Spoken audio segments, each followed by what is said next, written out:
ഒരു ചുക്കും എനിക്ക് കേൾക്കണ്ട. എനിക്കിപ്പോ അറിയണം നിങ്ങൾ ആരാണ് അവനെ കൊല്ലാൻ അയച്ചതെന്ന്. മൈക്കിളെ, അവനെ കൊല്ലാൻ ആളയച്ചത് ഞാനാണെന്ന് തന്നെ നീ കരുതിക്കോ. അതിന് നീ എന്തിനാ എത്ര ബഹളം വെക്കുന്നത്? വേലുഭായി, ഇവന്റെ ഉള്ളിലിരിപ്പ് എന്താണെന്ന് എനിക്കറിയാം. പെങ്ങടെ കഴുത്തി താലി കെട്ടേണ്ടവനാ ശിവ. അവൻ തട്ടിപ്പോയാ പെങ്ങള് വഴിയാധാരം ആവോന്ന് ഇവന് നല്ലവണ്ണം അറിയാം. അങ്ങനെയെങ്കിൽ അങ്ങനെ, പക്ഷെ അതിനൊക്കെ മുമ്പ് വഴിയാധാരമാവാൻ പോകുന്നത് നിങ്ങളൊക്കെയാ.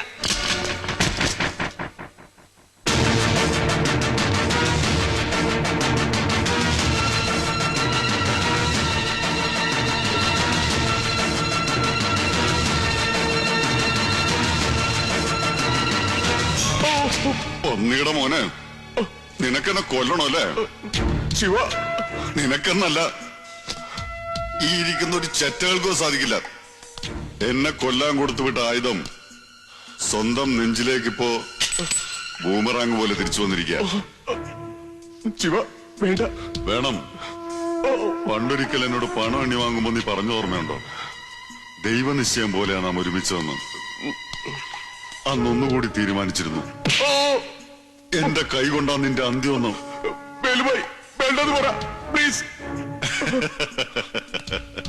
പണ്ട് ഇതുപോലൊരായുധം എന്റെ കയ്യിൽ വെച്ച് തന്നപ്പോ ഞാൻ തന്നോട് പറഞ്ഞു, ആവശ്യം വരുമ്പോ ഇതെന്റെ കൈ താനേ വന്ന് ചേരുമെന്ന്. ദാ വന്നു ചേർന്നു. ഞാനൊന്ന് വിരലമർത്തിയ മരണം കാത്തു നിൽക്കുമ്പോ പിന്നെ വേലുബായിക്ക് അങ്ങനെ നിന്നെ രക്ഷിക്കാൻ പറ്റും? പറ വേലുബായി, രക്ഷിക്കാൻ പറ്റുമോ?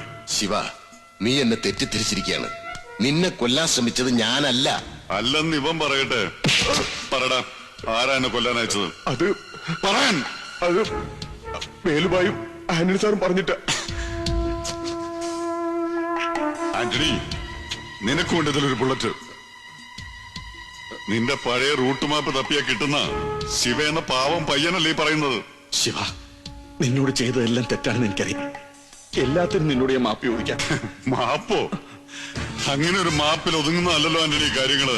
അല്ല സബാനെ? വലിയ പ്രയാസ. മുമ്പ് ഇവനെ രക്ഷിക്കാൻ ഇവന്റെ മുമ്പിൽ ഞാൻ എരന്നു നിന്നപ്പോ ഇവൻ എന്നെ കൊണ്ട് എന്താ ചെയ്യിച്ചത്? കാല് പിടിപ്പിച്ചു. ഇപ്പോ ഇവന് രക്ഷപ്പെടാൻ എന്താ ചെയ്യേണ്ടത്? കാല് പിടിക്കണം.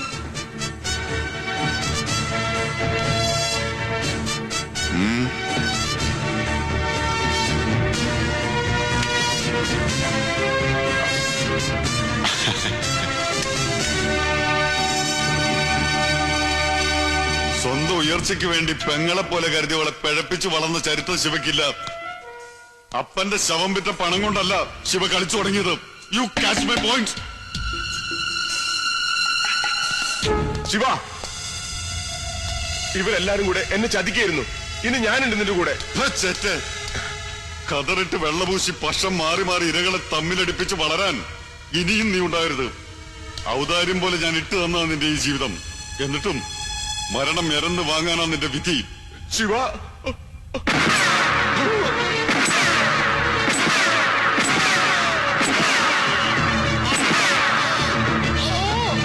ശിവ,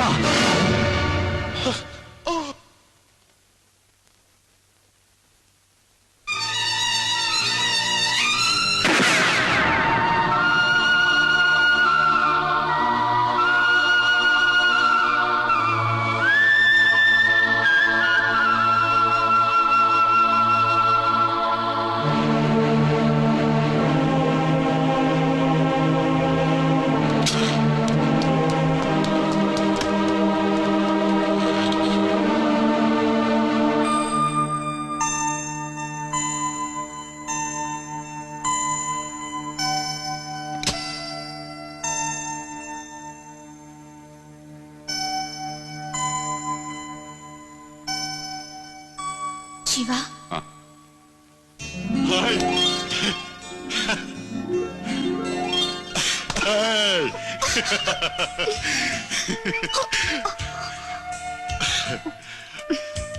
സന്തോഷമായി, സന്തോഷമായി. നീ വീട്ടിലേക്കൊന്ന് വന്നല്ലോ. ഈ കാണുന്നതൊക്കെ നിനക്കുള്ളതാ. ശിവ, ഞാനിതൊന്നും കാണാൻ വന്നതല്ല. പിന്നെ ശിവയെ കുറിച്ച് ഞാനൊരു കാര്യം അറിഞ്ഞു. അത് സത്യമാകരുതെന്ന് പ്രാർത്ഥിച്ചുകൊണ്ടാ ഞാൻ വന്നത്. നീ എന്തറിഞ്ഞു എന്നായി പറയുന്നത്? നിങ്ങൾക്ക് ആരെങ്കിലും കൊല്ലാൻ സാധിക്കുമോ? നീ എന്തായി പറയുന്നത്? പറ, നിങ്ങൾ ആരെങ്കിലും കൊന്നോ?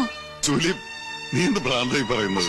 അല്ല, ഭ്രാന്തല്ല, സത്യം അറിഞ്ഞിട്ട് തന്നെയാ ഞാൻ വന്നത്. പറ, ഞാൻ കേട്ടത് നേരാണോ? ജൂലി, എന്നെ നിന്നെ തമ്മിൽ അകറ്റാൻ വേണ്ടിട്ട് ആരോ പറയുന്ന നുണ കേട്ട് നീ ആവശ്യമില്ലാത്തൊന്നും സംസാരിക്കരുത്. ഇല്ല, ഞാൻ സംസാരിക്കില്ല. പക്ഷേ ഞാൻ കേട്ടത് നുണയാണെങ്കിൽ ഇല്ലായ നീ നാവുകൊണ്ട് ചങ്കുറ്റത്തോട് നിങ്ങൾ പറയണത് എനിക്ക് കേൾക്കണം. എന്താ പറയാൻ പറ്റുമോ? നീ ഇപ്പൊ പുലമ്പുന്നതൊക്കെ വെറും വിഡിത്തം. ഞാനിപ്പോ ചെയ്യുന്ന ഒരു ബിസിനസ്സാ. അതിന്റെ ഇടയിൽ പലതും കേട്ടെന്ന് വരും.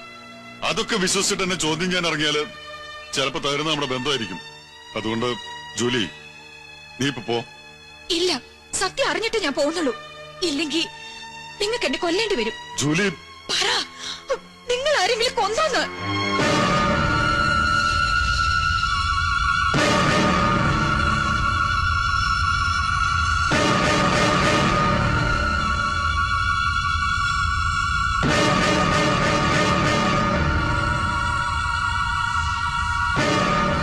ഇല്ല, ഞാൻ ആരെയും കൊന്നിട്ടില്ല.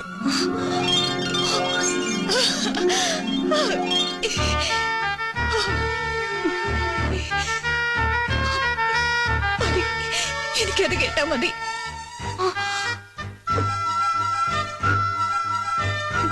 ഞാൻ പോട്ടെ.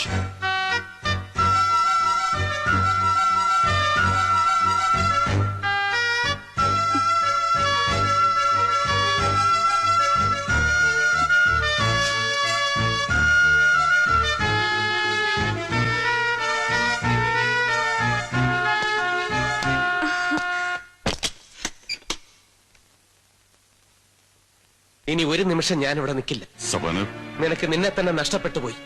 എന്തും ചെയ്യാൻ മടിക്കാത്തവനായി നീ മാറിക്കഴിഞ്ഞു. സബാന, എന്റെ കൂടെ നിൽക്കേണ്ടവനാ നീ. ആ നീ എന്നെ തള്ളി പറയരുത്. കൂടെ നിൽക്കാമെന്ന് പറഞ്ഞത് നിന്റെ വളർച്ചയ്ക്ക് വേണ്ടിയായിരുന്നു, അല്ലാതെ കൊല്ലിനും കൊലയ്ക്കും കൂട്ടു നിൽക്കാനല്ല. എന്റെ മുന്നിലിട്ട് രഘുരാമനെ പട്ടിയെ പോലെ കൊന്നിട്ട് അത് ചെയ്തിട്ടില്ല എന്ന് എത്ര നിസ്സാരമായിട്ട് നിനക്ക് അവളോട് പറയാൻ കഴിഞ്ഞു? എനിക്ക് ഈ ഭൂമിയിൽ എന്റെ എന്ന് പറയാൻ അവള് മാത്രമേ ഉള്ളൂ. അവള് നഷ്ടപ്പെടാൻ ഞാൻ സമ്മതിക്കില്ല. അതിനു വേണ്ടിയിട്ട് ഞാൻ എന്തും പറയും, എന്തും ചെയ്യും. അതേടാ, അതെനിക്ക് ബോധ്യമായി. വളർന്ന് അതിന്റെ ലഹരി തലയ്ക്ക് പിടിച്ച ഒരു ഭ്രാന്തൻ ചെന്നായിയാണ് നീ. വേണ്ടി വന്ന നീ എന്നെയും കൊല്ലും. നിന്നെ കാണുന്ന പോലെ എനിക്കിപ്പോ പേടിയാ. എനിക്ക് കടന്നു പോടാ.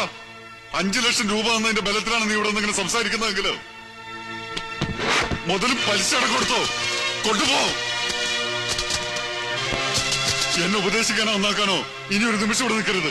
പൊയ്ക്കോ, പൊയ്ക്കോ എന്റെ മുമ്പിൽ നിന്ന്. പോകാം. എല്ലാം നേടിക്കഴിഞ്ഞെന്ന് അഹന്ത കളഞ്ഞിട്ട് നീ നിന്റെ പിന്നിലേക്കൊന്ന് തിരിഞ്ഞു നോക്ക്. അവിടെ നിനക്ക് ഉയരാൻ ഏന് പറ്റിയതെന്ന് സഹായിച്ച നീ അറിയാത്ത ഒരാളുണ്ട്. അവന്റെ കാൽക്കയില്ല ഈ പണം കൊണ്ടുവയ്ക്കേണ്ടത്. മൈക്കിൾ,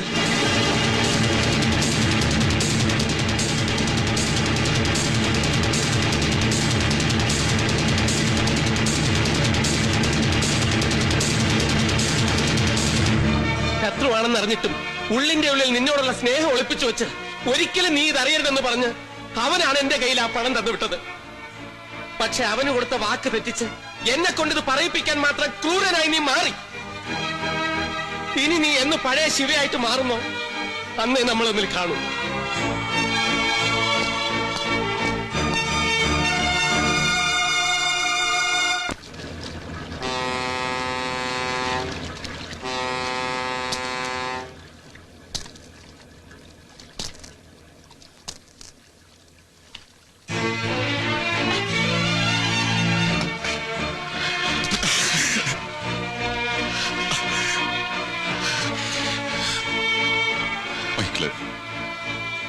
പണത്തിന്റെ ജ്വരം തലക്ക് പിടിച്ച് പരസ്പരം അടുക്കാൻ കഴിയാത്ത വിധം നിന്നീന്ന് അകന്നു പോടാ ഞാൻ.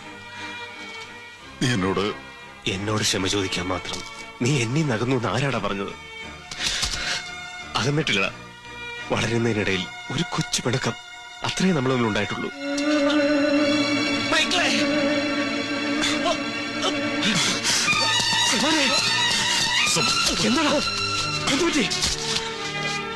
എന്താടാ?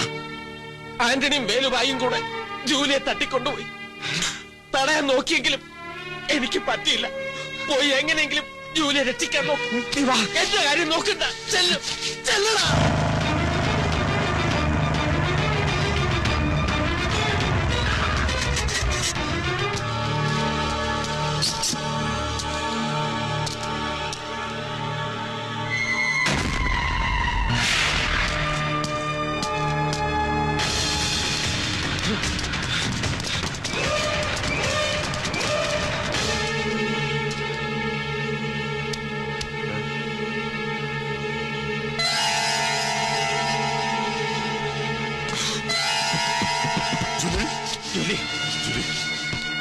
Julie Julie Julie Julie Julie Julie മോളെ മകളെ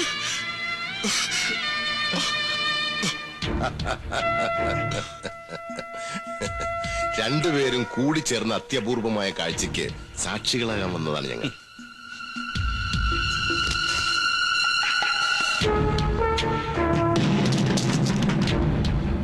ഒരു വിചാരണയ്ക്കും പിടികൊടുക്കാതെ അങ്ങനെ നിങ്ങൾ മാത്രം ജയിച്ച് രക്ഷപ്പെട്ടു പോകുന്നത് ശരിയല്ലല്ലോ. കളം മാറുമ്പോ യുദ്ധത്തിന്റെ മുഖവും ഭയാനകമാകുമെന്ന് ബോധ്യപ്പെടുത്താനാ അത്. എന്റെ മകളുടെ ജീവിതം കുരുതി കൊടുത്തതിന് പകരം നിനക്കും ഇവനുമുള്ള ആന്റണിയുടെ സമ്മാനമോ?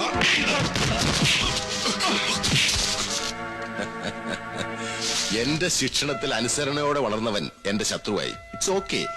പക്ഷേ ചോട്ടാഭായിയുടെ മുൻപിൽ നിന്ന് എന്നെ പട്ടിയെ പോലെ ആട്ടിയിറക്കുമ്പോ അപമാനവും പേറി അത്ര പെട്ടെന്ന് അരങ്ങൊഴിഞ്ഞു പോകും ഈ വേലുഭായി എന്ന് നീ കരുതിയല്ലേ? നോ.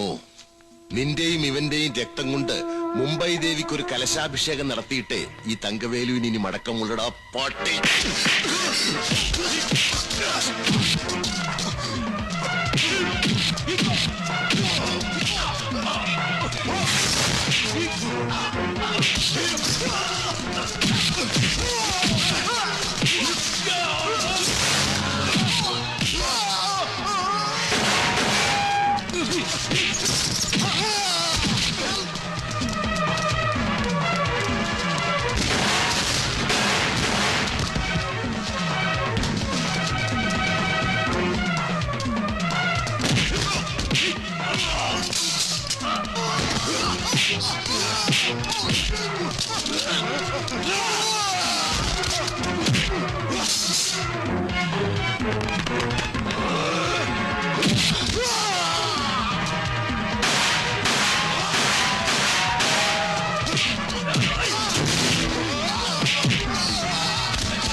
മൈക്കിളെ വേണ്ട.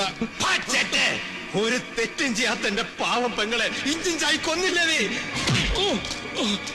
മൈക്കിളെ എന്നെ ഒന്നും ചെയ്യരുത്. അവള് നിന്നോട് കെഞ്ചി പറഞ്ഞിട്ടുണ്ടാവില്ലേ എന്നെ കൊല്ലരുതെന്ന്? പിന്നെ ഇപ്പൊ നീ പറയുന്ന ഞാൻ കേൾക്കണം. എല്ലാം അവസാനിപ്പിച്ച് നിന്റെ മുന്നിൽ നിന്ന് ഇറങ്ങിയവനാ ഞാൻ. എന്നിട്ട് നീ എന്റെ ജൂലിയെ കൊന്നില്ലടാ. അവക്ക് പകരം നിനക്ക് എന്നെ കൊല്ലാമായിരുന്നില്ലേ? എന്റെ മോളെ ഓർത്തെങ്കിലും മൈക്കിളെ എന്നെ വെറുതെ വിടണം. വിടില്ല. നീ തകർത്തെറിഞ്ഞ എന്റെ പെങ്ങളുടെ ജീവിതം മടക്കി തരാൻ നിനക്ക് പറ്റുമോ? ഞാനും ശിവയും ഒന്നിക്കുന്നത് കാണാൻ ഏറ്റവും കൂടുതൽ ആഗ്രഹിച്ചിരുന്നുള്ള ആ ജൂലി, അത് കാണാനുള്ള അവസരം കൊടുത്തില്ല നീ. ഇനി നിനക്കും വേണ്ട ആന്റണി ഒരു ജീവിതം. മൈക്കിളെ വേണ്ട. വേണം. എന്നെ കൊണ്ട് വീണ്ടും ആയുധം എടുപ്പിച്ച നീയാ. ഈ കൈ കൊണ്ട് തന്നെ ആവട്ടെ നിന്റെ അന്ത്യം.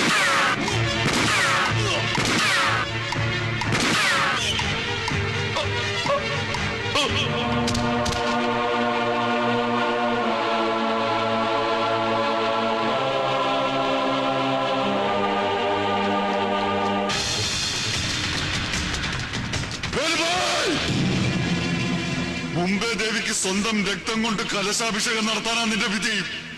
ഇനി നീ ഉണ്ടായാൽ അത് ഈ നാടിനെ തീരാ കളങ്കമാ. അതുകൊണ്ട് വേലുഭായ് നീ പോ.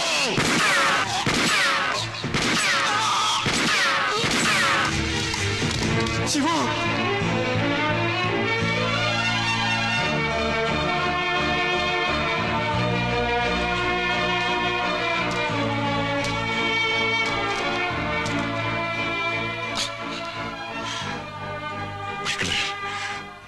നിന്റെ കൈ ചോര വിരളാൻ ഞാൻ സമ്മതിക്കില്ല.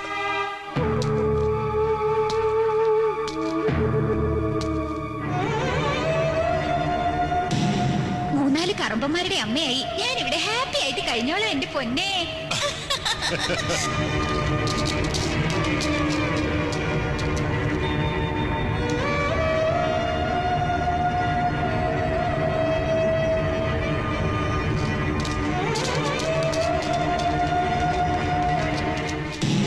ഉന്നതങ്ങളിൽ നിന്നും അത്യുന്നതങ്ങളിൽ നിന്നും വരുന്ന ഈശ്വര കടാക്ഷം, the God's grace, the God's mercy.